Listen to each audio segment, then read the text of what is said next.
Okay, the story in Nier, I will tell you right now, is fantastic. It's one of my favorite stories for any RPG of all time. Let me tell you why I like it so much. It's kind of a simple story, you can kind of say. It's pretty much a father trying to save his daughter from a disease. But it's done so well, and you meet so many cool characters that have cool side stories of their own that you really feel for some of these characters and feel for the story. It's a very emotional game too, so it definitely has its moments where you're like, oh god, why is it? Oh no, ah, ha, ha. So anyway, let me explain the story. The story I told you already, but I'll tell you a little more in depth. Is a story of Nier, who is a father, and he is trying to find a cure for the sickness that his daughter has called the Black Scroll. And while he's looking for this, he meets up with other characters that could help him, other characters that could help him to get the other character to help him. It's a little weird. And he just meets a whole bunch of other characters that are pretty much the characters that are going to help you go and defeat something or collect a whole bunch of stuff. And I mean, there's a lot of twists in this game. Like, there's gonna be like a big Empire Strikes Back moment where it's like, oh my god, a whole bunch of shit just went bad out of nowhere, and then it just cuts away a couple years later or something like that. I'm like, oh my god, and it's like the story is so well done. It's just I don't want to explain much more of the story because I want you guys to actually, go into the story. I don't want to tell you like, oh, he's collecting this or something to do this. All right. I don't want to tell you any of this stuff. I just want to tell you the basic story, and that is him finding blah, blah, blah, whatever. And if you find out that I gave this a perfect score for it, then don't be surprised, because I really thought this was a fantastic story, one of the best of this year. I keep saying that. I know. I always say that. Alan Wake had one of the best stories. Red Dead Redemption had one of the best stories. Heavy Rain, but this is definitely one of the best. And if I do a award for best story, it would definitely be in the top 5. So anyway, I love this story. And let's go on to the sound of this game. Okay, now the sound in this game overall was actually really good, I have to admit. For a JRPG, it's fantastic, but really good just overall. The voice actors did a great job. The guy that plays Nier is actually really good. He has some emotion. He sounds like a badass also. He looks like a badass, but he sounds like a badass. Finally, a JRPG character that looks like a badass. Alright? The guys that made Drakengard made this game, and Drakengard had a pretty badass character. I didn't play the second one, but I played the first one, and that had a badass character, and so did this one. So yeah, there's a girl that played Kane, that's her name in the game. Yeah, she is the same voice of Blood Rain, which is cool, and she also voices Chun-Li in the Super Street Fighter 4 and Street Fighter 4, which is also cool. She's a really cool character also.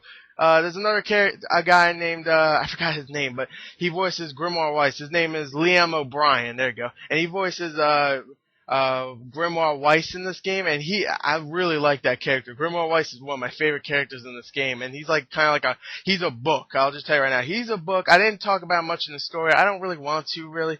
I don't want to spoil anything. I want everybody to look at this game and go, wow, that was really inventive. And also I'm terrible at telling stories, so that's one reason too. And he's a really cool character. So overall, the voice acting and the soundtrack itself is actually really amazing. The soundtrack knows when there's going to be a sad moment, when there's a tragic moment, oh, tragic, and when it's sad, oh, sad. And, it knows when there's going to be a sad one. So whenever it goes into a sad song, you're like, oh, sad moment's coming. You gotta get ready, because it's a very sad game, like I said in the story. So overall, sound is really good. Let's go on to the graphics of this game. Seeing that I took a lot of time talking about the sound and the story, I'm going to say the graphics real fast. I'm going to say they're really good, but there's some problems with them. Like, some of the textures are very bland. There's some textures that look terrible. Mainly the grass in the game. If you see grass, it's like a freaking sheet of paper, and it's like has edges and stuff to make it look like grass, and it's green, of course. And I'm like, oh god, come on, that's something I would see on a PS1. And then I see some landscapes like the desert, which look fantastic. I'm like, wow. I thought they looked really good. Sure, some of the textures in these environments I think are fantastic aren't good sometimes, but when you look at them from afar and there's mist coming off from the mountains and stuff, and when you look at some of the lush environments, I thought it was really good for a game that kind of came out of nowhere. I mean, sure, like there's other games that came out of nowhere that had great graphics. I can't name any, but really, I thought this was a really good looking game. I still thought it was a really good looking game. The character models are really nice. The animations, the magic, the enemies are really cool. I didn't talk about that in the story. Actually, the story, I didn't really want to talk about it. It's like an enemy type, which are shades. They're pretty much bad guys. So yeah, the typical bad guys is the shades, but they look really cool, I have to admit. So overall, I just thought the graphics themselves are really good also. So let's go on to the gameplay. Okay, now gameplay in this game is one of those things that people are going to be mixed on. It's a very hack and slash kind of game, but it has a lot of other things going for it, unlike something like 99 Nights 2, which was just freaking unbelievably boring. This is actually really, really fun action. You get to evade, but you get some block, and it's a hack and slash game. So you get like two buttons, which one does light, one does heavy attack. But you also mix the magic you get. You get a whole bunch of magic. I think you get like 9 spells you can use. Some of them are like a big fist crashing down, or one of them's like a lance you could throw at people.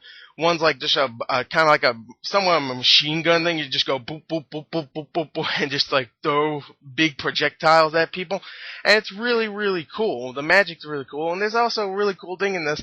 It's not a fantastic thing, but when you kill monsters, sometimes you get these words, and you can actually combine these words with your weapons. And when you combine the words with the weapons, they actually give it a power boost, which is really cool. Sometimes it'll be like plus 5% damage, plus 5% magic, plus 5% chance of other item popping up from enemy or something like that. And it's really cool. I mean, there's a whole bunch of words. I didn't even collect half of them. I got like about 50 of them. So, yeah, I mean, there's a lot of words and a lot of ways to get, like different combinations for your weapons to see which one you really like the most. Like, I went with the two-handed sword and bet, like, plus 15 power damage. I was like, oh, I was like throwing that shit like, you wouldn't believe. I was like, oh, die, homos. And I was like, well, I'm destroying everybody. And I was like, yeah. And I had my magic up, was like throwing lances and stuff. There's some problems with it. Like sometimes the camera is a little weird. Like sometimes you can't control it. Like you can move it a little bit, but it'll adjust straight back in like the back of you. Sometimes you have no control of it at all. Like sometimes the camera just goes into an overhead screen and you have to fight like that. Sometimes it's a little annoying, and the aiming for some of the spells isn't that great. But overall, I thought the gameplay was a lot of fun. I really did think it was a lot of fun, and overall, I really love this game. It's one of my favorite RPGs out there, and I really think you guys should try it. I mean, it's not selling very well. I really think you should try it.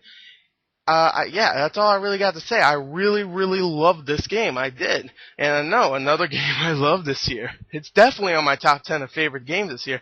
And don't expect me to give it a low score, like or an 8.5 or something. I might even give this like a 9 or something. I really love this game. The story was great. It's a 19-hour game, so it's a pretty good length. I recommend it. You could get it for like $30 now or something, even though it came out in April. I really recommend it. And I'm probably going to buy it whenever I get enough extra money, because there's so many games coming out. But overall, I think it was a great game with great characters, a great story, great emotion, and you also get 4 endings. So you can go and replay this game and blah. And you get different things like stories for different characters. So overall, I really love this game. Check the description for the full written review, and bye.